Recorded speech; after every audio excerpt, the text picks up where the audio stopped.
En el día de hoy, nuestro Ateneo se va a nombrar análisis de determinantes clínicos y ecográficos de la torsión anexial, y en esta oportunidad va a estar coordinado por la doctora Edurne Ormaechea, y los presentadores van a ser el doctor Joaquín Camacho, residente de tercer año, la doctora Alejandra Curiel, residente de quinto año, la doctora Cristal de Lorenzi, becaria de urología de segundo año, y quien les habla, Sabrina Pintos,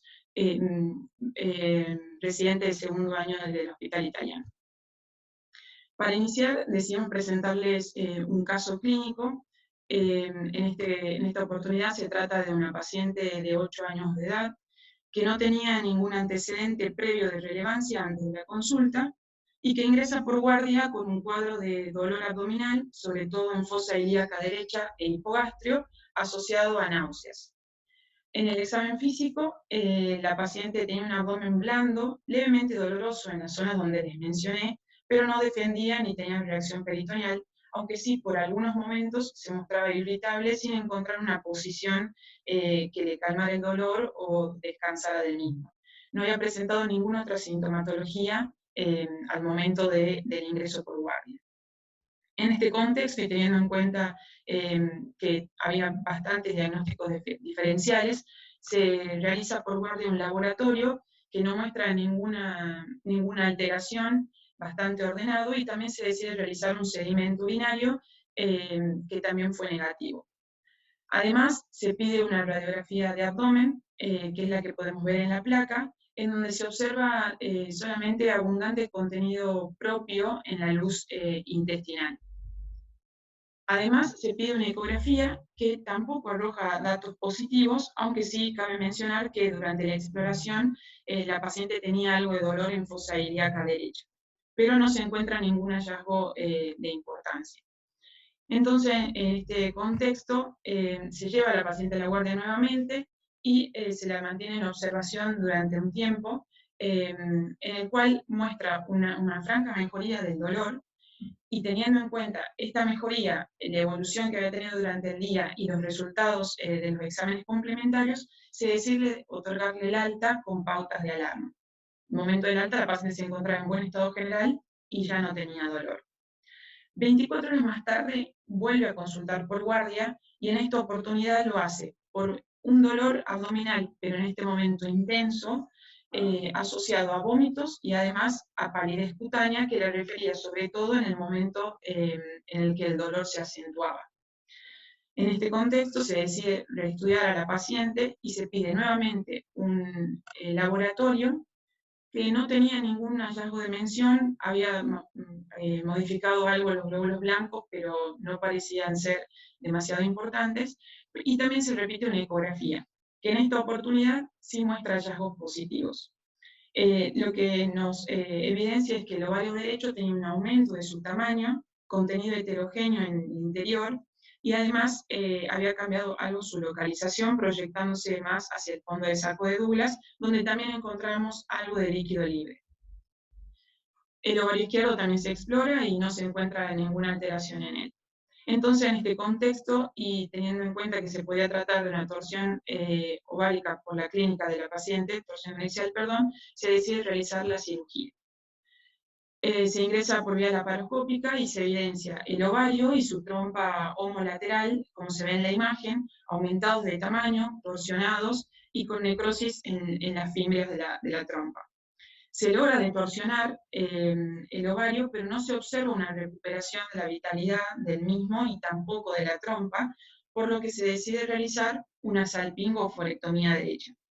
La paciente posterior a esto permaneció internada durante un día y medio más o menos, y luego de controlar su dolor y aumentar la progresión a dieta, se pudo ir de alta.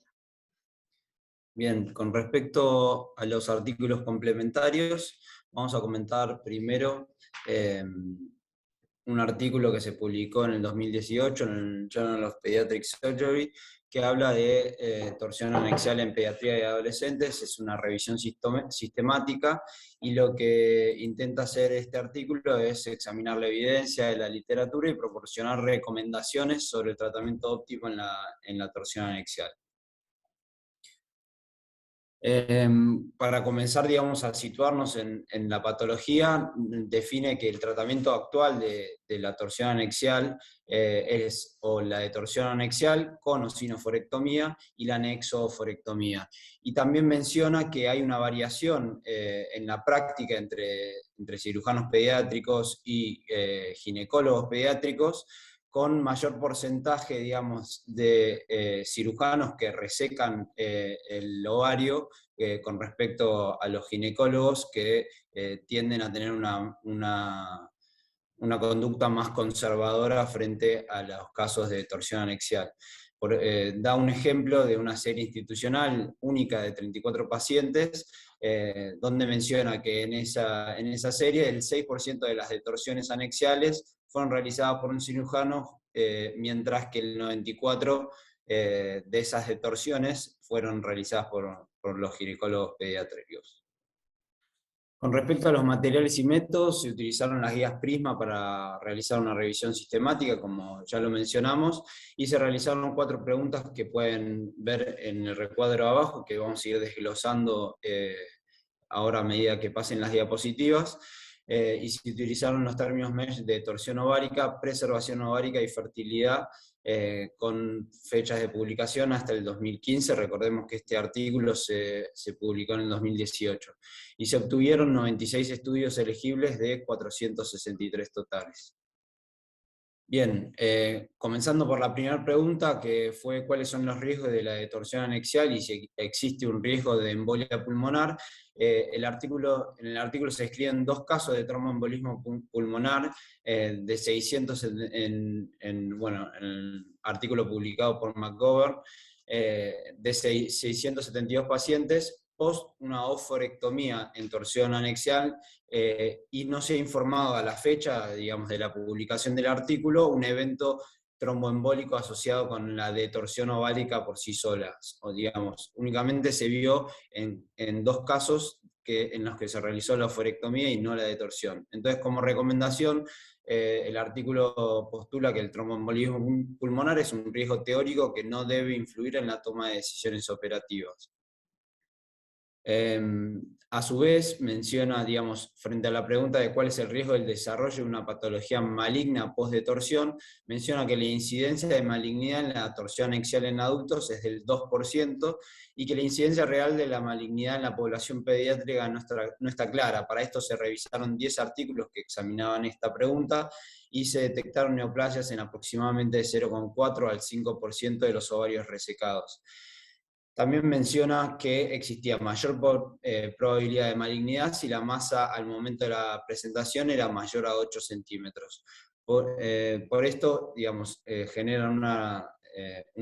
postulan otra recomendación, que es que el riesgo de malignidad no debe utilizarse para justificar la oforectomía, dada la baja incidencia de esta.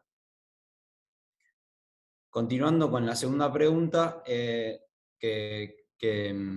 digamos, lo que se cuestiona es si está indicada la oforopexia en el momento de la detorsión. El artículo menciona que se ha propuesto disminuirla, digamos,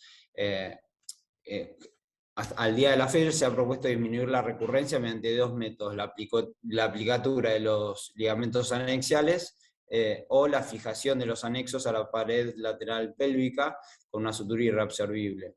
11 artículos muestran evidencia que, a pesar de la fijación, la posibilidad de episodios futuros de torsión no puede ser eliminado. Por esto es que se recomienda, digamos, al no existir una evidencia clara que apoye a la oforopexia en pacientes que presentan un primer episodio de torsión anexial, si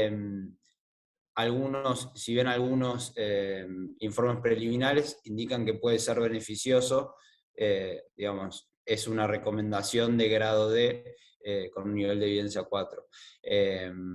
Digamos, podría ser útil, como bien lo menciona acá, pero no se ha visto casos en los que esos anexos se han vuelto a torcer. La tercera pregunta habla de cuáles son los beneficios de la detorsión ovárica y si se correlaciona la recuperación de la función ovárica con la apariencia macroscópica en el momento de la cirugía. Esto es bastante interesante para nosotros cirujanos, que, digamos, en realidad para cualquiera que realice el procedimiento, que uno genera la detorsión y luego ve si ese, si ese ovario, perdón, digamos, a la vista es o no viable y en base a eso define dejarlo o no. Menciona que 10 de 13 pacientes en uno de los artículos revisados presentaban necrosis de alto grado, y a pesar de esto se observó desarrollo folicular posterior en las ecografías en todos esos pacientes, menos uno.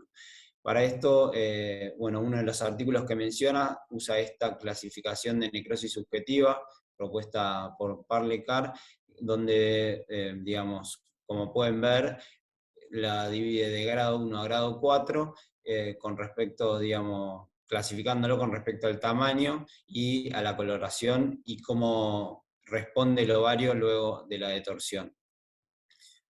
Luego, digamos, de analizar esta pregunta, mencionan que el aspecto macroscópico del ovario y la presunta necrosis en el momento de la detorsión no se correlacionan con la capacidad fértil actual o futura, según los artículos evaluados, y no debe usarse como el único determinante para la oforectomía. A su vez, se pregunta si existe evidencia de fertilidad posterior y si se constataron nacimientos vivos. 6 artículos examinan esta pregunta. En uno de ellos se informa que 49 de 54 mujeres en edad fértil sometidas previamente a una detorsión tenían folículos dominantes en el ovario detorsionado, que es un indicio, digamos, esto de los folículos dominantes, un indicio de función ovárica por ecografía. Y en otro se informaron embarazos espontáneos en 2 pacientes que se habían sometido a una detorsión ovárica previa, ambas con un único ovario. Se han observado embarazos exitosos entonces y nacimientos vivos luego de la detorsión, con preservación ovárica en adultos, y menciona, digamos, el artículo que la conservación del ovario debe ser una prioridad operativa.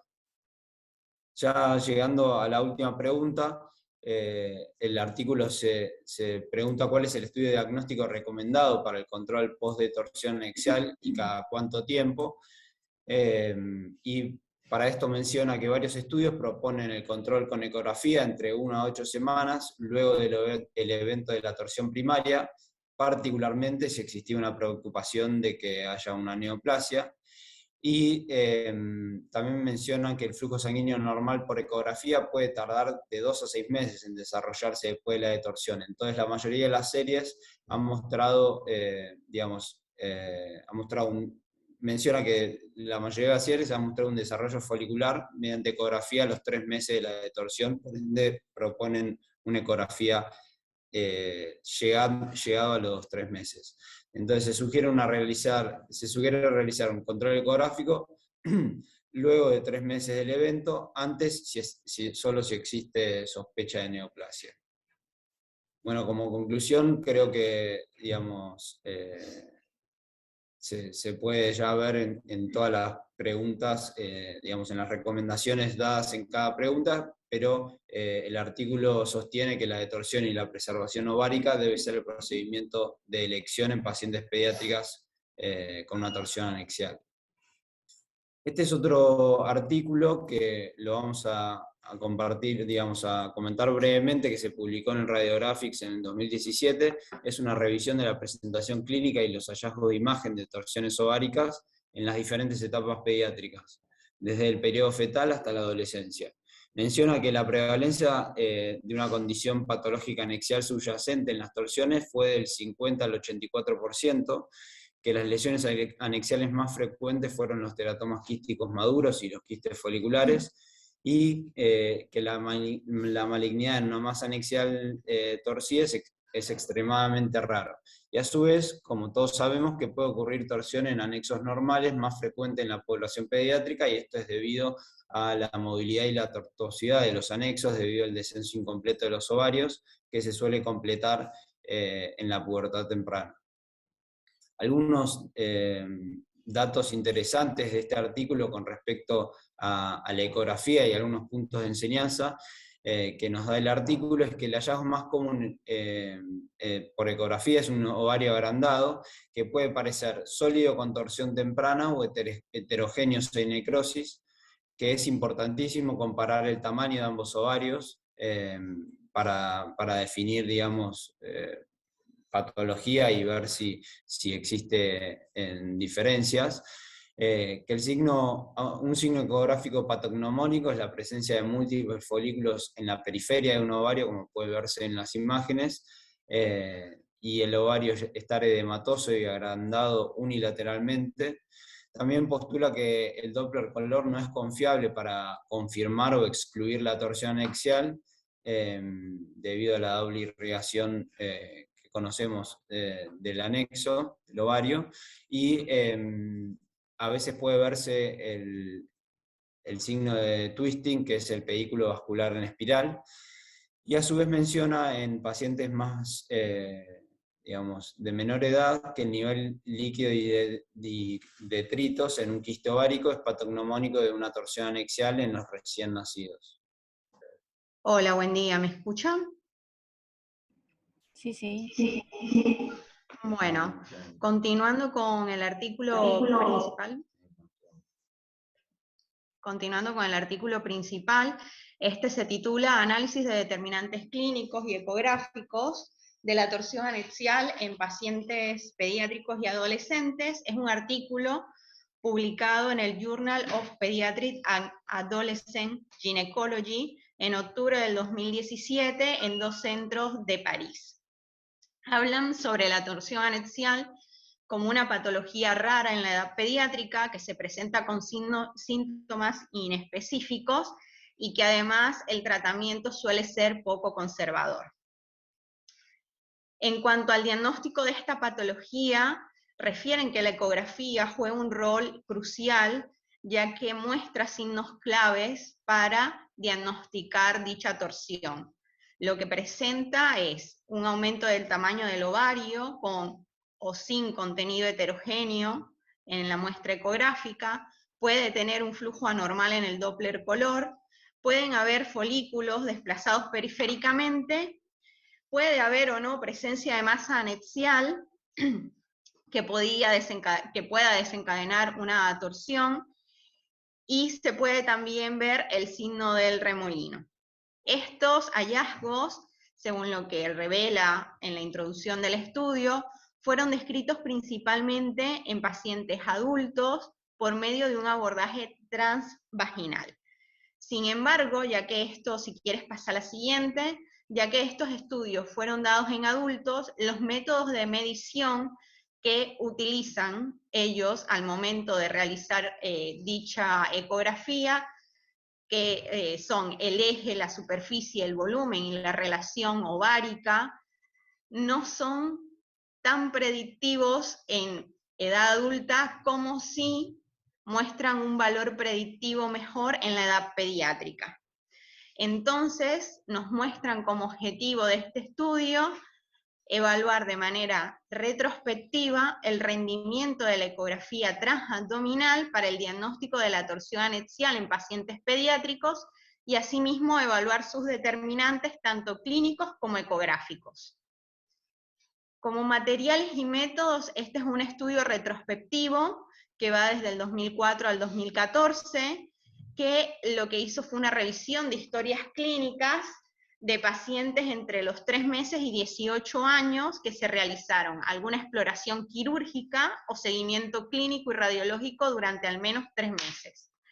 También se tomó en cuenta la característica del dolor, si fue de aparición aguda, gradual, si fue a nivel pélvico, si fue más bien difuso, y se excluyeron los casos de torsión tubárica aislada, con también diagnósticos diferenciales con un ovario normal o ausencia también del seguimiento ecográfico tras un primer examen. Se evaluaron características cualitativas de la ecografía, como fue el edema del estroma ovárico, la distribución periférica de los folículos, siempre y cuando se presentaran o fueran visibles en la ecografía, y la presencia de una masa anexial y engrosamiento de la trompa, para poder descartar así si había o no presencia de esta masa, o si había en su defecto una torsión tubárica o alguna patología de la trompa en ese momento.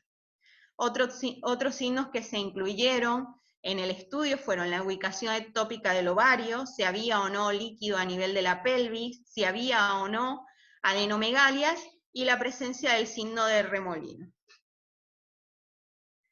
En cuanto a las mediciones que se realizaron de manera retrospectiva, en la imagen de cada ovario era si el ovario afectado, se medía el eje del ovario, la superficie corregida del ovario, el valor corregido del ovario, esto tomando en cuenta los valores normales de medición de un ovario dependiendo de la edad del paciente. Si tenía o no masa y si la presentaba, se medía también la misma, la superficie y el volumen de ella, y a su vez la relación entre el ovario y la masa, el eje total, la superficie total y el volumen total de las mismas, calculando así diferentes medidas de los anexos también contralaterales normales, para dar como una medición exacta y ver qué tan agrandado o no estaba o se visualizaba el ovario, y con esto tener una perspectiva de si se había o no presencia de torsión anexial. Con respecto a la caracterización ecográfica de la masa anexial, si ésta estaba presente se medía y que fuera mayor a 1 centímetro, se estudiaba la naturaleza de la misma, siempre y cuando fuera quística o sólida o mixta, y si había visible el parénquima ovárico. Así que con esto lo que decidieron hacer fue organizar un seguimiento ecográfico que iba una primera ecografía al momento de la consulta de la paciente, dependiendo el cuadro clínico que presentaba y los hallazgos corroborados ecográficamente, se realizaba el tratamiento, fuera quirúrgico conservador, pero posteriormente se hacían seguimientos ecográficos. El segundo seguimiento ecográfico se realizaba al tener ya una semana de haberse realizado la primera ecografía, y la tercera ecografía se realizaba entre las semanas 6 y 8, pero teniendo en cuenta el primer estudio realizado o la primera ecografía realizada. Con respecto a los resultados, fue una N total de 77 pacientes con sospecha de torsión anexial, todos revisados por historias clínicas, dentro de las cuales se excluyeron 12 pacientes. Estas pacientes excluidas eran pacientes que tenían una torsión tubárica aislada y que tenían también datos incompletos de imágenes y su historia clínica. Las pacientes en total que terminaron incluidas en el estudio fueron 65, de las cuales 46 fueron llevadas a una cirugía y 19 se le dio tratamiento conservador. Dentro de estas pacientes, 47 estaban en edad menárquica y se dividieron en dos grupos. Un primer grupo, que era el que presentaba la torsión meramente anexial, y un segundo grupo en la que no presentaba torsión anexial y que podían corresponder a masas anexiales. La edad media del primer grupo, que es la de la torsión anexial, iba de 9.45 años, mientras del grupo de la no torsión anexial, la edad media era de 14.13 años. Así que, teniendo esto en cuenta, el retraso medio de entre el inicio del dolor y la ecografía realizada en primera instancia, si quieres pasar a la siguiente, fue de 3.08 días. Para los que se sometieron a cirugía, la demora entre la ecografía y la cirugía fue de 2 días, mientras que entre el inicio del dolor y la cirugía, lo que varió más o menos fue de 1 día. Con respecto a los grupos divididos, tenemos que el 50% presentaban una torsión anexial, mientras que el 49% no presentaban esta, salvo de la masa que estuviera asociada. Y lo que sí es que de estos pacientes, 32 con masas diagnosticadas quirúrgicamente con o sin patología del ovario se presentaron en el grupo de las no torsiones anexiales. Y 19 fueron seguidas de este grupo, 19 fueron seguidas ecográficamente. También de este grupo se vio que las masas funcionales se presentaron en un 58% y la edad media de las pacientes que tenían estas masas funcionales fue de 14.11 años. Entonces, con respecto a lo del procedimiento, tenemos que la cirugía se realizó en 46 pacientes, que el 65% de los pacientes que se sometieron a cirugía fue laparoscópica, mientras que el 35% lo hizo por vía convencional. El ovario derecho, según lo que refieren tanto ecográfica como al momento de la cirugía, era en un 52% el que se presentaba con mayor afectación. Las pacientes que se sometieron a la cirugía, en el 72% tenían una torsión anexial, y en el 19.5% de estas pacientes se encontró un ovario macroscópicamente no isquémico. La oforectomía se realizó en 3 casos, en 2 de ellos fue una torsión anexial ipsilateral, y la tasa de oforectomía de este análisis del artículo fue del 26%. En cuanto al tratamiento conservador que se les dio, fue en el 74% de los casos, a pesar de que quirúrgicamente se viera un ovario necrótico, o sea, se habla como conservador a la preservación del anexo en el momento de la cirugía.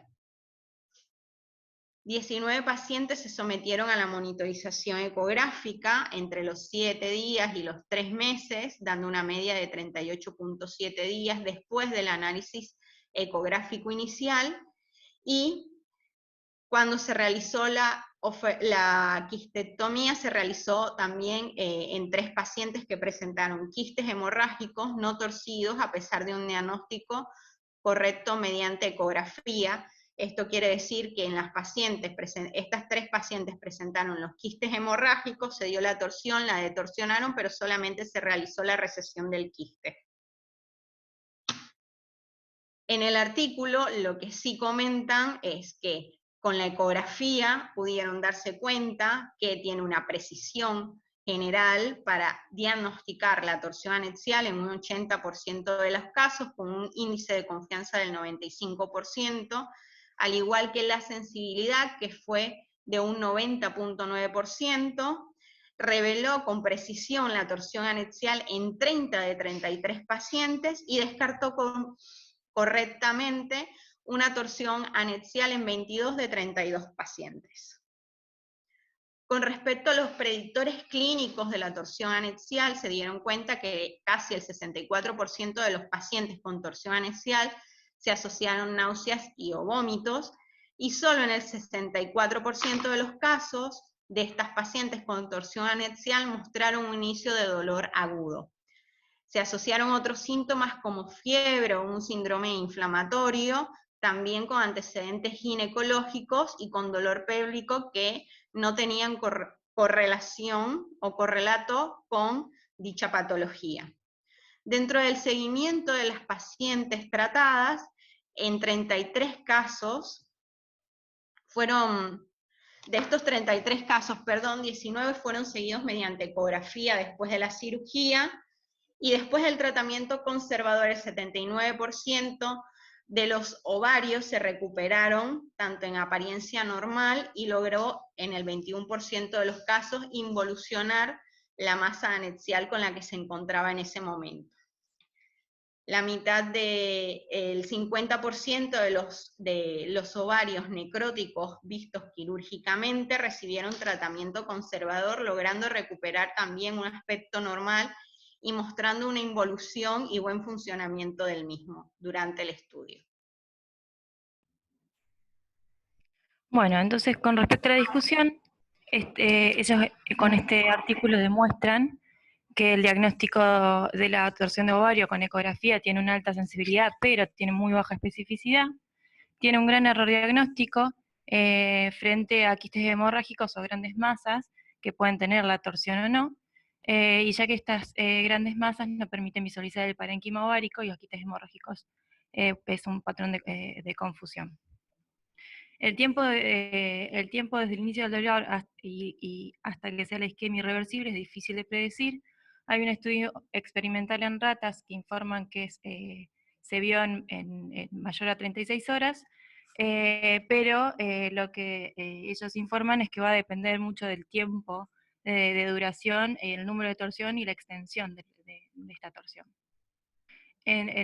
Dentro de sus pacientes, el tiempo de inicio de dolor a la cirugía fue bastante largo, fue de 3.4 días.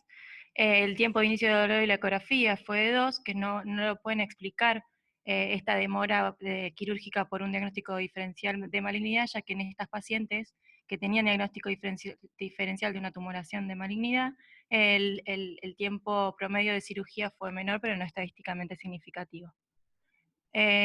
Como predictor clínico estadísticamente significativo, encontraron solamente que eran náuseas y vómitos ya lo habían visto en varios estudios que tenían una asociación muy común y muy fuerte en estudios previos pediátricos y en adultos. En un estudio de King, ellos revelaron un índice clínico y radiológico de náuseas, vómitos, la duración del dolor y el tamaño ovárico, pero ellos lo que observaron en sus pacientes es que el tipo de dolor en la torsión era intermitente y el dolor intenso y de corta duración que informaba King lo vieron relacionado a los quistes hemorrágicos. Entonces, el diagnóstico ecográfico en pediatría lo van a dividir en dos situaciones. Cuando el ovario torcido está asociado sin tumoración, sin masa o sin un quiste, el estromo ovárico va a estar edematoso, aumentado de tamaño con respecto al contralateral, y la distribución periférica de los folículos es importante. Y en la otra situación diagnóstica va a ser una masa ovárica en contexto de sospecha de torsión aumentada de tamaño. El problema es que la torsión de ovario con quiste hemorrágico, las imágenes ecográficas son similares, y para distinguirle sugieren que el quiste hemorrágico tiene una apariencia de líquido quístico turbio y reticulado.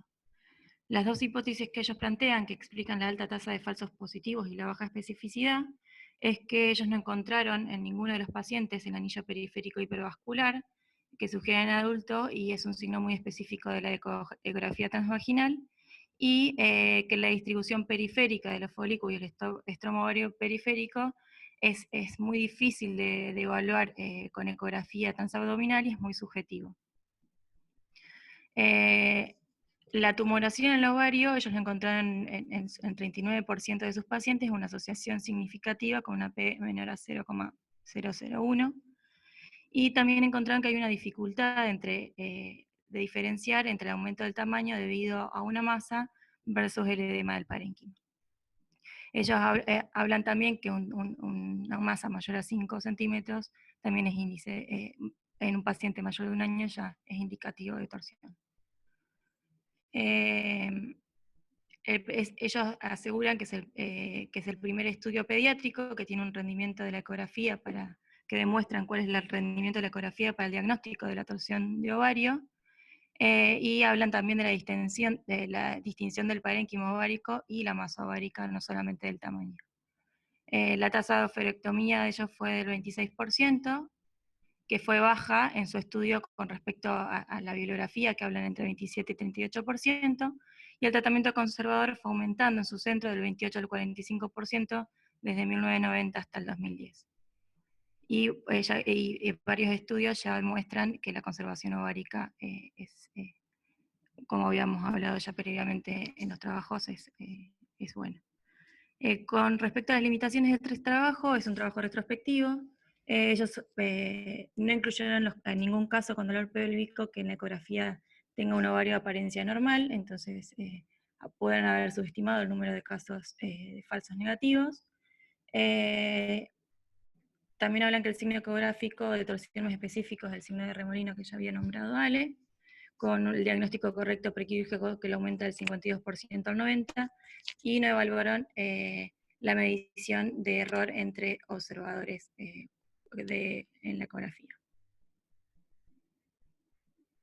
Y a modo de conclusión, esto confirma la complejidad que tiene el diagnóstico de la torsión de ovario en la ecografía, ya que no se puede hacer en pediatría, obviamente, la ecografía transvaginal. El único factor clínico predictivo que ellos encontraron fue el vómito, más allá de las náuseas. Las determinantes cualitativas de ecografía fue extrema edematoso ovario y la distribución periférica de folículos, y también el tamaño de ovario. Y la presencia de una masa, el análisis del parénquima ovárico es difícil de valorar, y el diagnóstico diferencial siempre hay que pensar y tratar de descartar el quiste hemorrágico.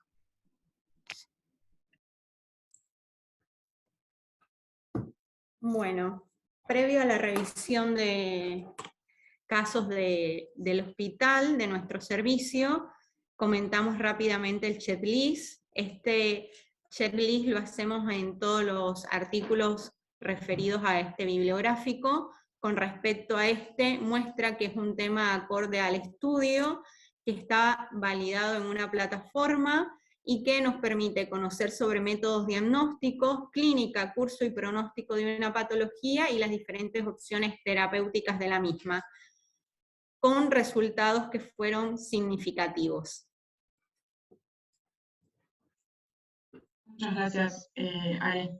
Bueno, como les comentaba Alejandra, vamos a hacer una pequeña revisión entre el año 2019 y el año 2021 de casos que ocurrieron en nuestro hospital, donde tuvimos un total de 8 pacientes con diagnóstico de torsión de ovario. Es importante mencionar que estos se vieron distribuidos entre el 2019, hubo un solo caso, en el 2020 hubieron 4 casos, y en el 2021 llevamos 3 pacientes con este diagnóstico. De estas 8 pacientes, el 100% presentaban como manifestaciones clínicas un dolor abdominal asociado a náuseas y vómitos, y ecográficamente se halló que el 37,5% de estas pacientes tenían la torsión de ovario asociada a un quiste. El mismo porcentaje presentaba una torsión de ovario pero sobre su propio eje, y en 2 de 8 pacientes había un tumor o masa asociada a la torsión. Esta torsión afectó de igual forma al ovario derecho y al ovario izquierdo, ya que 4 pacientes presentaban complicaciones en cada uno de ellos. Ecográficamente también analizamos los resultados. Lo que se vio predominantemente informado en todas las ecografías es un aumento del tamaño del anexo con contenido heterogéneo dentro de él. Esto se presentó en todos los casos. Y 3 ecografías habían mencionado un cambio en la localización, y esto se refiere a un ovario más ascendido y medializado. Además, 3 también mencionaban ausencia de flujo Doppler al momento del examen ecográfico. Recordemos que, como les había mencionado previamente, 5 de estas pacientes tenían un quiste o masa tumoral asociada a la torsión. Entonces, hay que mencionar que como hallazgo ecográfico, en la mayoría de ellos podríamos mencionar también estas formaciones quísticas, un flujo Doppler alterado, una localización medial y ascendida, y el aumento del tamaño con contenido heterogéneo. Lo que no se informó en ninguna de las ecografías son folículos periféricos, que, como habíamos mencionado anteriormente, es uno de los signos patognomónicos ecográficos en la torsión ovárica, pero sí, revisando las imágenes, encontramos que sí estaban, sí se los podía observar, solo que no se habían informado en el resultado ecográfico por guardia. Entonces, en nuestra experiencia, teniendo en cuenta estos últimos 3 años, el tratamiento que le brindamos a estas pacientes fue, en 5 de 8 casos, una salpingo-oforectomía, mencionando también, y creyendo que es importante destacar, que se vieron realizadas sobre todo en los primeros 2 años de esta revisión, 2019 y 2020, y en 3 de los 8 casos se realizó una detorsión, y en caso de ser necesaria y haberlo presentado, la quistectomía del quiste o de la masa que afectaba al ovario torsionado. Queríamos hacer esta breve revisión para dar lugar a los comentarios finales que van a estar a cargo de la doctora Edurne. Muchas gracias. Bueno, gracias Sabrina, gracias. ¿Me escuchan ahí? Porque estoy con el auricular. ¿Me escuchan? Sí, perfecto. Gracias, Abri, Joaco, Ale y Cristal por la revisión de los artículos y después la revisión de nuestro servicio. Justamente la idea de estos comentarios finales, acá está la doctora Tamara Kreindl, que es la jefa de la sección de diagnóstico por imágenes pediátricos, y la doctora Laura Cesarato, que es la jefa de la sección de gineco-infanto del servicio de ginecología, y como para empezar no a discutir, sino a tener así unos comentarios. Tamara, ¿cómo estás?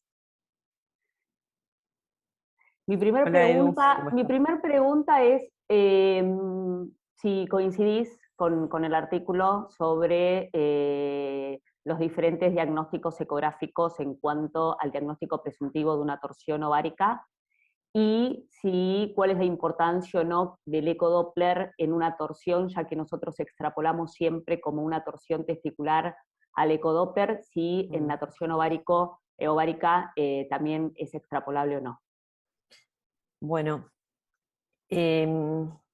respecto al ecodoppler, la dificultad que tenemos en pediatría, que eso lo menciona el artículo, es que son ecografías suprapúbicas la gran mayoría, o sea, por no decir todas, sobre todo por la edad de la paciente, de las pacientes, y la verdad es que a diferencia de lo que pasa con el testículo, nosotros cuando haces una ecografía testicular, se utiliza un transductor lineal que está prácticamente apoyado sobre el testículo. Cuando evaluamos ovarios en niñas por vía suprapúbica, se usa un transductor convex y estamos lejos del ovario, por lo cual es mucho más difícil evaluar el Doppler, que es lo que mostraba el artículo, hay mucho más incidencias de falsos negativos. Esto quiere decir que a veces el Doppler está y no lo vemos, y de la misma forma el Doppler no está y no podemos afirmarlo. Así que el Doppler es una herramienta que pierde bastante utilidad en la evaluación de la torsión de ovario en pediatría. Más allá de lo que refiere que el ovario puede tener doble irrigación, a veces es tan poco útil, o sea, uno lo puede comparar con el ovario contralateral, pero es tan poco útil la herramienta por la distancia que tenemos al ovario, que, bueno, que justamente que baja la utilidad y cobran importancia de todas las otras herramientas que se ven con la escala de grises, ¿sí? Y respecto a los diagnósticos diferenciales, me decía si es una torsión ovárica o una masa ovárica aislada, sin torsión. ¿Esa es la pregunta? Sí, los diagnósticos, los indicadores en el diagnóstico ecográficos nos pueden hacer predecir un poco más la torsión en cuanto al tamaño, a los folículos periféricos. Siguen una paciente que se presenta con un dolor abdominal que entra por guardia. Sí.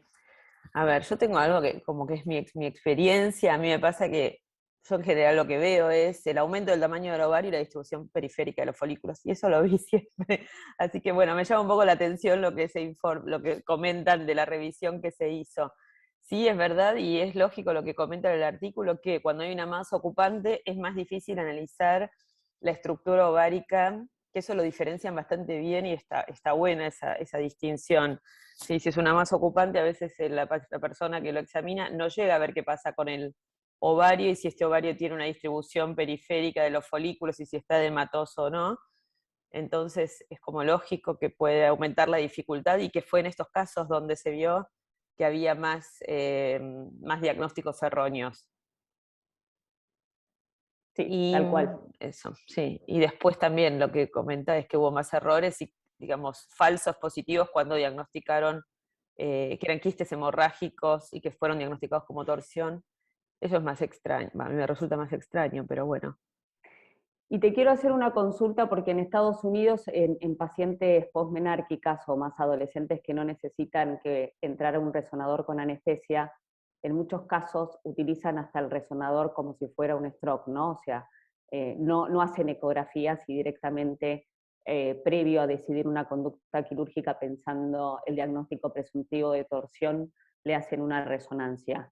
¿Qué pensás? Obviamente nosotros tenemos pacientes que necesitan anestesia y ahí en ese caso uno no lo discutiría porque tenemos que entrar, sí, es lo mismo la laparoscópica, anestesia en quirófano, pero ¿qué pensás en el rol de aquellas pacientes que no necesitan a lo mejor anestesia, hacerles una resonancia como un diagnóstico presuntivo de torsión? Mira, la resonancia, lo que tenemos la dificultad es que no siempre es un estudio que se puede conseguir hacer inmediatamente y con eso te retrasa el diagnóstico, sobre todo en esta patología que es importante intervenir lo antes posible. Entonces ahí tenés una dificultad y por otro lado, en Estados Unidos se recurre a la resonancia porque no hay buena ecografía, o sea, la ecografía es realizada por técnicos, ellos no confían en la ecografía, y por eso esto se ve en Estados Unidos y no en Europa, donde, bueno, que es de donde es este estudio, donde la ecografía es confiable, bueno, por lo menos acá está disponible en el momento que la paciente entra al hospital. Así que la resonancia es un buen estudio, pero tiene esta dificultad, que te puede retrasar el momento de realizarla y con eso complicarte después el pronóstico del ovario. Buenísimo, Tamás, mil gracias. Lau, ¿cómo estás? Gracias por estar acá tan temprano. Hola, buen día a todos. Bueno, felicitaciones como siempre por el nivel de exposición de todos los chicos y de la organización. Lau, te quiero hacer una consulta desde lo clínico, ¿no? Ya que nosotros acá somos cirujanos, el diagnóstico por imágenes para nosotros es relevante en estos diagnósticos para decidir una conducta, pero me parece que la clínica es soberana, ¿no? En la torsión de ovario, cuando tenemos una paciente que entra a la guardia y a lo mejor ecográficamente no le voy a dar tanta importancia porque yo sé que una paciente con un dolor abdominal agudo que se presenta con náuseas y vómitos, ¿no? En mujer obviamente estamos hablando, me hace correlacionar con que tengo que pensar, ¿no? en una patología anexial.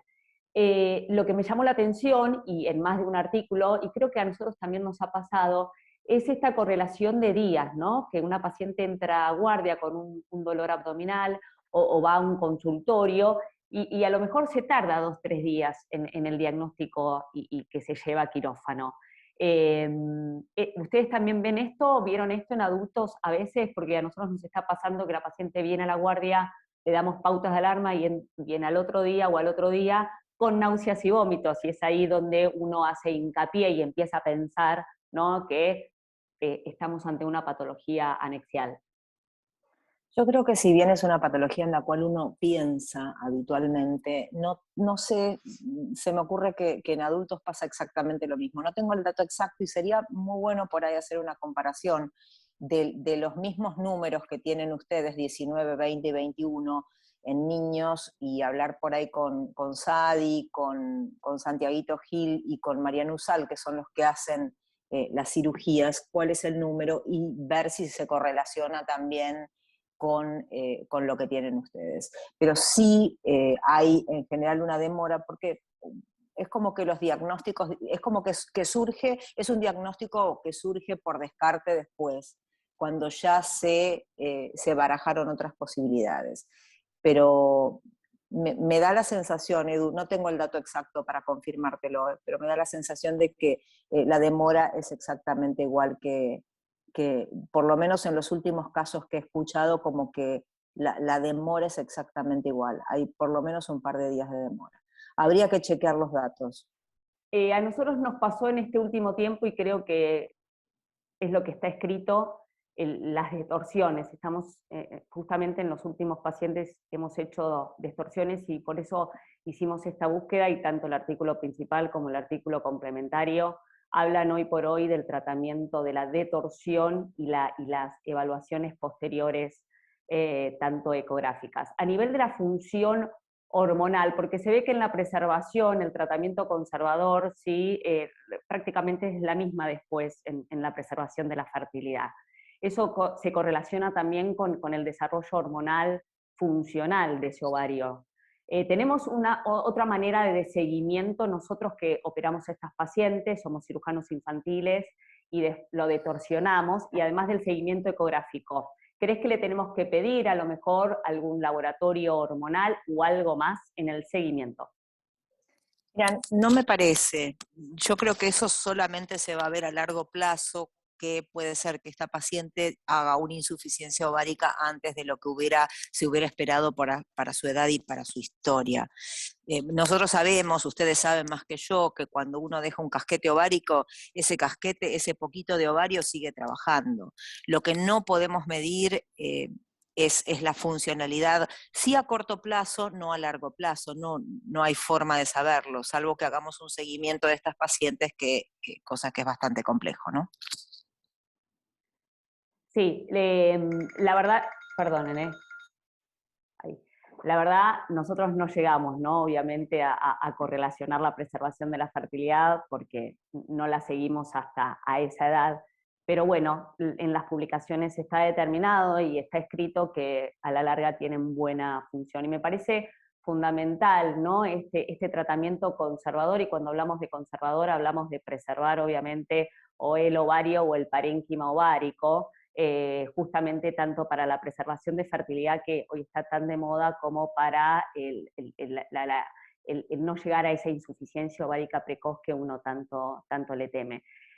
Como para correlacionar la preservación de la fertilidad, lo que está escrito y lo que se hace en realidad una vez que estas pacientes son operadas y con un tratamiento conservador, o la realización de una salpingoforectomía, que son las que llegan casi a último momento, ¿no? Porque la verdad, hoy hacer una salpingoforectomía en una torsión son aquellas pacientes que me parece que se nos fue el tiempo en el diagnóstico preciso, certero y a tiempo. La importancia de empezar a hablar con los familiares y con la misma paciente de lo que puede llegar a ser la preservación de fertilidad, más de una estimulación ovocitaria a futuro. Hoy el tejido ovárico, si uno quiere hacer preservación de tejido ovárico en el mismo acto quirúrgico, la verdad es bastante difícil desde lo administrativo, fundamentalmente, porque necesitamos toda la implementación del biobanco para tejido, entonces ahí se nos puede complicar, pero sí la importancia de a futuro sí hablar sobre la preservación de la fertilidad y ya dirigirlo, ¿sí?, a aquellos especialistas que lo hagan, no porque lo vayan a necesitar, pero sí para tenerlo presente. María Ángeles, ¿cómo estás? ¿Te pudiste comunicar? María Ángeles es también médica del servicio de diagnóstico por imágenes, que no sabíamos si se podía conectar. ¿Cómo estás? Gracias por estar. Gracias a ustedes, súper interesante el tema. Quería hacer un comentario sobre el artículo. Me parece que en ecografía, sobre todo, cualquier trabajo retrospectivo está lleno de sesgos, pero lleno de sesgos. Fíjate, solamente con el haber revisado ustedes las ecografías, como no hubo informe de los folículos periféricos, y sí se veían los folículos periféricos, ¿sí? O sea, tenemos tanta dificultad en hacer un protocolo y que todos lo cumplan, que hacer un trabajo retrospectivo con nosotros, por lo menos, es muy complejo.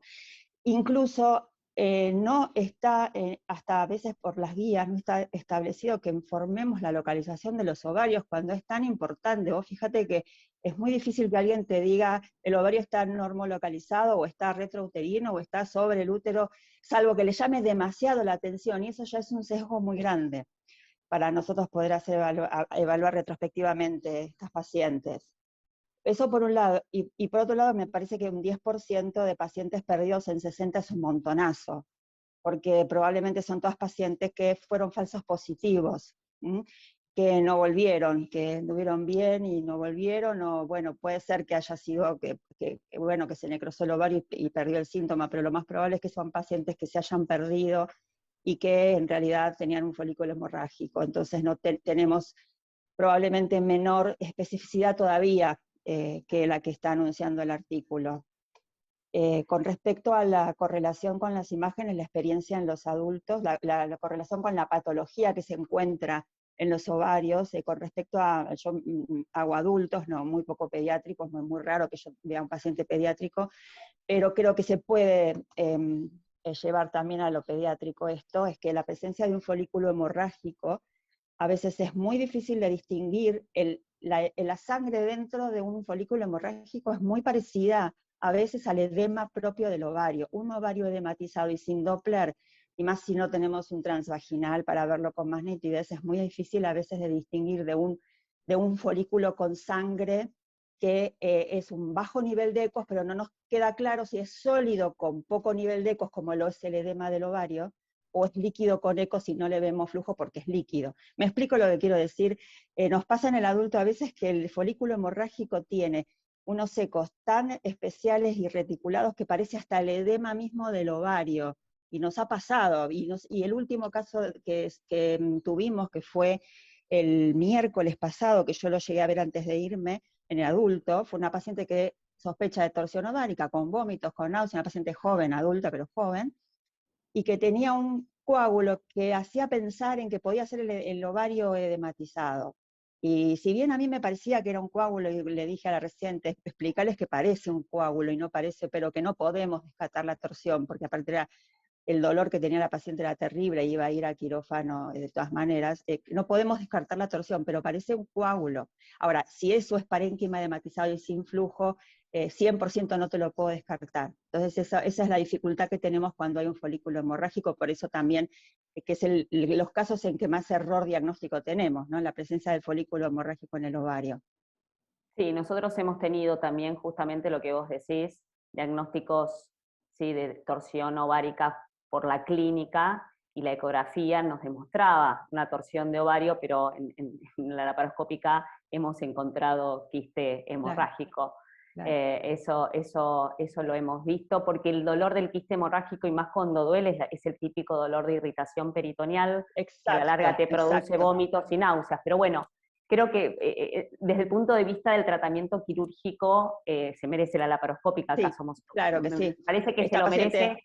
Lo bueno es la correlación, primero es para no desestimar, ¿sí?, diagnósticos de torsión de ovario cuando la clínica no es tan florida, porque para nosotros el abdomen agudo es apendicitis, y la importancia hoy radica en que nosotros estamos pidiendo, ¿sí?, ecografías ginecológicas cuando estas pacientes entran por guardia. Lo tenemos, y los residentes lo tienen ya implementado, la importancia de pedirlo, sea o no el diagnóstico, sí, anexial, ¿no? Eso me parece fundamental. Y a la hora de la exploración también, cuando uno entra en un abdomen y ve que el apéndice es normal, bueno, ir a explorar los anexos, porque hoy el tratamiento es la de torsión el principal.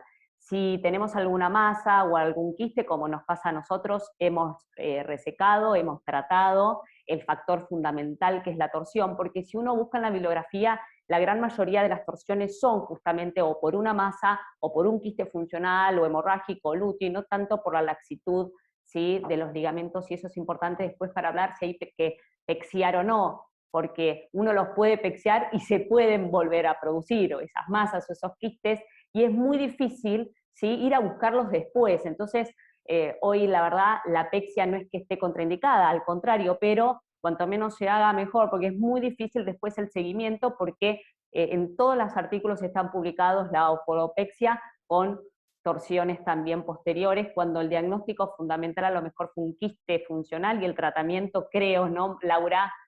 Seguimiento es ecográfico y anticonceptivos si vuelven a ser quistes funcionales. Me parece que el atacar la causa de la torsión, que justamente es algún quiste funcional hemorrágico, es lo que a nosotros nos tiene que también quedar como, ¿no?, como algoritmo en el seguimiento de estas pacientes a futuro. Bueno, llegando a las 8, les quiero agradecer a todos los participantes por estar. Quería hacer una pregunta. Sí, Pachi. No me quedó claro si se debe pexiar o no, dado lo comentado por los artículos de ayuda, y si se debe pexiar dónde. Los artículos no, según la pexia, no lo indican, no requiere la pexia, no está indicada la pexia, porque sí se vio en muchos artículos la retorsión en ovarios pexiados, y eso provoca que en el diagnóstico que vos vas a buscar, según dónde se hace la pexia, no lo encuentres. Entonces eso, el seguimiento, si vos pexias un ovario en una paciente, es fundamental saber dónde y que la sigas. Así que no está indicado la pexia, porque es muy importante determinar la causa de esa torsión. Si la causa es una masa funcional, el tratamiento no es la pexia, sino el anticonceptivo para que no tenga nuevos quistes funcionales. Y después pexiar, generalmente se pexian a nivel del útero, se pexia el ligamento directamente en la cara posterior uterina, que es el lugar donde uno después lo puede ir a buscar más fácil. En adultos hasta lo han pexiado a nivel del hipocondrio derecho, de izquierdo, pero cuando uno lo tiene que ir a buscar porque tiene un dolor abdominal y no lo encuentra, tenés que saber que está ahí, y la verdad el diagnóstico diferencial es muy difícil, así que no está indicada la pexia. Bueno, ¿alguna más? ¿Alguna pregunta más? No. Sí. Buen día, ¿se escucha? Sí, Li. Buen día a todos. Bueno, felicitaciones por el Ateneo, me encantó la revisión de los artículos. Yo hice una revisión en la residencia ya hace 15 años de un montón de masas anexiales que tuvimos en el Garrahan, y llamativamente veo que los números siguen siendo muy parecidos, o sea, sigue habiendo demora en el diagnóstico hoy por hoy, o sea que parece que esto es una historia crónica, y me parece que es muy importante, más allá de todo el esfuerzo que uno trata de hacer en identificar ecográficamente, que es el instrumento que más a mano tenemos, jerarquizar la clínica. Si bien es cierto que cuando yo revisé las masas que teníamos en el Garrahan, hubo un gran porcentaje de niñas que tenían síntomas subagudos, o sea, dolor abdominal recurrente, dolor no tan importante. Ahora, un 60% o más de las niñas tienen dolor abdominal agudo y vómitos, y las siguen mandando a la casa en muchos lugares. Y me pasó con mi sobrina hace poco, que me llama por teléfono, uno hace el diagnóstico por teléfono, la había mandado a la casa con una torsión de ovario, fue al italiano, Diego se lo resolvió muy bien, así que agradezco para agradecerles nuevamente la atención de mi sobrina.